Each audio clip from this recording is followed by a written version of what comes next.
যখনই ধন সম্পদের প্রয়োজন হবে চারটি সূরা একসাথে পাঠ করবেন, গায়বী ধন সম্পদ আল্লাহ পাক আপনাকে দান করবেন। অবাক করা একটি হাদিস, রাসূল সাল্লাল্লাহু আলাইহি ওয়াসাল্লাম আমাদের জন্য চমৎকার ভাবে এই হাদিসটি বর্ণনা করেছেন। আনাস ইবনে মালিক রাদিয়াল্লাহু তাআলা আনহু হাদিসটা বর্ণনা করেছেন, তিরমিজি শরীফের 2895 নম্বর হাদিস। তিনি বলছেন, আন্না রাসূলুল্লাহ সাল্লাল্লাহু আলাইহি ওয়াসাল্লাম ক্বালা লিরাজুলিন মিন আসহাবি, রাসূল সাল্লাল্লাহু আলাইহি ওয়াসাল্লামের কাছে একজন সাহাবী আসলেন। নবীজি তাকে জিজ্ঞাসা করছেন, হে সাহাবী, হে অমুক, তুমি কি বিয়ে করেছো? তিনি বলছেন, ক্বালা ইয়া রাসূলুল্লাহ, আমি বিয়ে করি নাই। আল্লাহর কসম, আমি এতটা গরীব যে বিয়ে করার জন্য যে সম্পদের প্রয়োজন, এই সম্পদ আমার কাছে নাই। আমি এতটাই গরীব যে বিয়ে করার জন্য যে মালের প্রয়োজন হবে, সম্পদের প্রয়োজন হবে, এইটুকু সম্পদ আমার কাছে নাই। নবীজি, আমি কেমনে বিয়ে করব? নবীজি সাল্লাল্লাহু আলাইহি ওয়াসাল্লাম বলছেন, ক্বালা আলাইসা মাআকা কুল হু আল্লাহু আহাদ, তুমি কি সূরা ইখলাস কুল হু আল্লাহু আহাদ আল্লাহুস সামাদ লাম ইয়ালিদ ওয়া লাম ইউলাদ ওয়া লাম ইয়াকুল লাহু কুফুয়ান আহাদ, এই সূরাটি পারো না? তিনি বলছেন, ক্বালা বালা ইয়া রাসূলুল্লাহ, আমি পারি তো এই সূরাটা।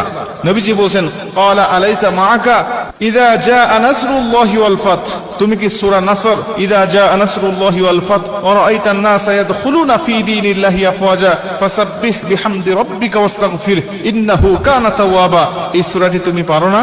সাহাবী বলছেন, ক্বালা বালা ইয়া রাসূলুল্লাহ, এই সূরাটি তো আমি পারি।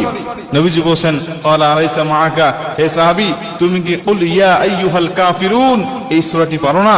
কাফিরুন সূরাটা কি তুমি জানো না? তিনি বলছেন, ইয়া রাসূলুল্লাহ, এই সূরাটাও তো আমি পারি। মুসলমান ভাইরা আমার, নবীজি সাল্লাল্লাহু আলাইহি ওয়াসাল্লাম তাকে আবারও জিজ্ঞাসা করলেন, ক্বালা আলাইসা মাআকা ইযা যুলজিলাতিল আরদু জিলজালাহা, তুমি কি সূরা জিলজাল পারো না?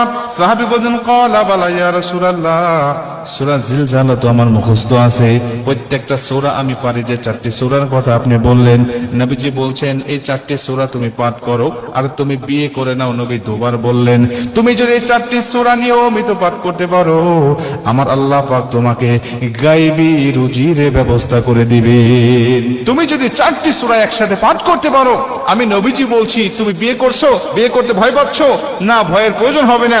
আমার আল্লাহ তোমাকে গায়বী রুজির ব্যবস্থা করবে, গায়বী তোমাকে সাহায্য দান করবে। এই হাদিস থেকে প্রমাণ হয়, যদি আমরা এই চারটি সূরা সকাল বিকাল যখনই আমাদের মনে হবে, বা 5 ওয়াক্ত ফরজ নামাজের পরে যখনই আমাদের স্মরণ হবে, মনে হবে, তখন এই চারটি সূরা যদি আমরা পাঠ করতে পারি, এই চারটি সূরাই কিন্তু ছোট্ট ছোট্ট সূরা, আর আমরা নামাজের মধ্যে এই সূরাগুলো তেলাওয়াত করি সবচেয়ে বেশি। এই সূরাগুলো কিন্তু আমাদের অধিকাংশ মানুষের মুখস্থ রয়েছে। এই চারটি সূরা যদি একত্রিত পাঠ করতে পারি, বা যখনই স্মরণ হবে, আমরা সিরিয়াল মেনটেন করে সূরা জিলজাল আগে পাঠ করলাম, এরপরে সূরা কাফিরুন পাঠ করলাম, এরপরে সূরা নাসর পাঠ করলাম, এরপরে সূরা ইখলাস পাঠ করলাম।